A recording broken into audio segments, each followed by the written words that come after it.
Ang pagpapakita ng alahaya ng katuwiran, hanggang sa pagpapakita ng alahaya abay hawa ng katuwiran, upang si Jacob at ang lahat ng mga hentil ay mamahinga sa kapayapaan.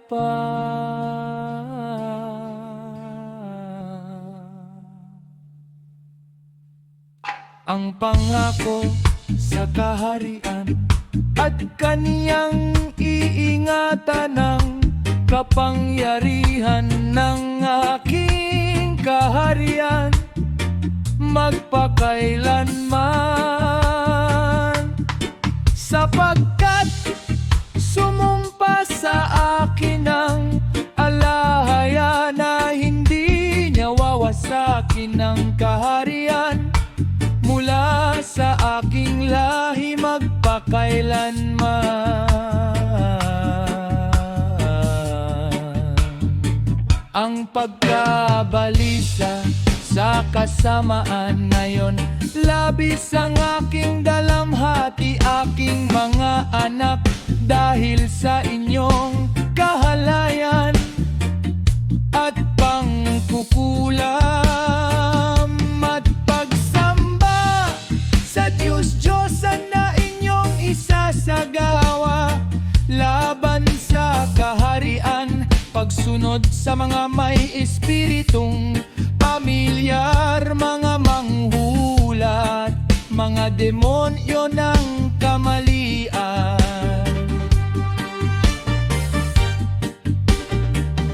Babalalaban sa katiwalian, gagawin ninyong mga babaeng mga awit at patutot ang inyong mga anak na babae, at makikisalamuha kayo sa mga karumal-dumal na gawa ng mga hentil.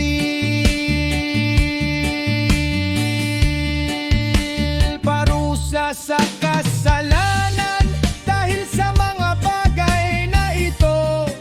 magdadala sa inyo ang alahayan ng tagutom at salot,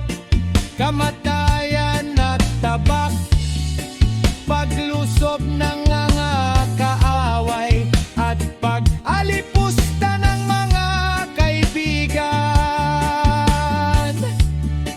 pagpatay sa mga bata,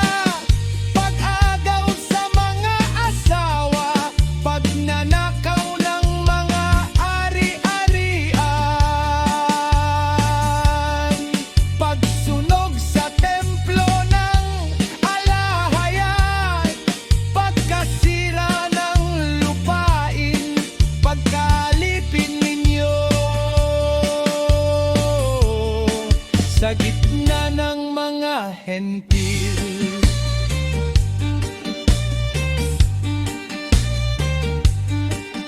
At gagawin ng ilan sa inyo bilang mga bating para sa kanilang mga asawa. Pag-asa sa pagbabalik loob, hanggang sa dalawin kayo ng alahaya, kung kailan buong puso kayong magsisisi at lalakad sa lahat ng kanyang mga utos, at kanyang iaahon kayo mula sa pagkabihag sa gitna ng mga hentil. Ang pagdating ng mabituin mula kay Jacob, at pagkatapos ng mga bagay na ito, isang bituin ang sisikat para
at ang mga langit ay bubuksan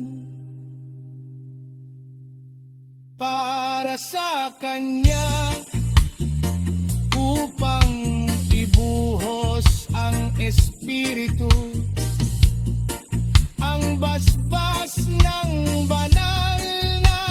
amay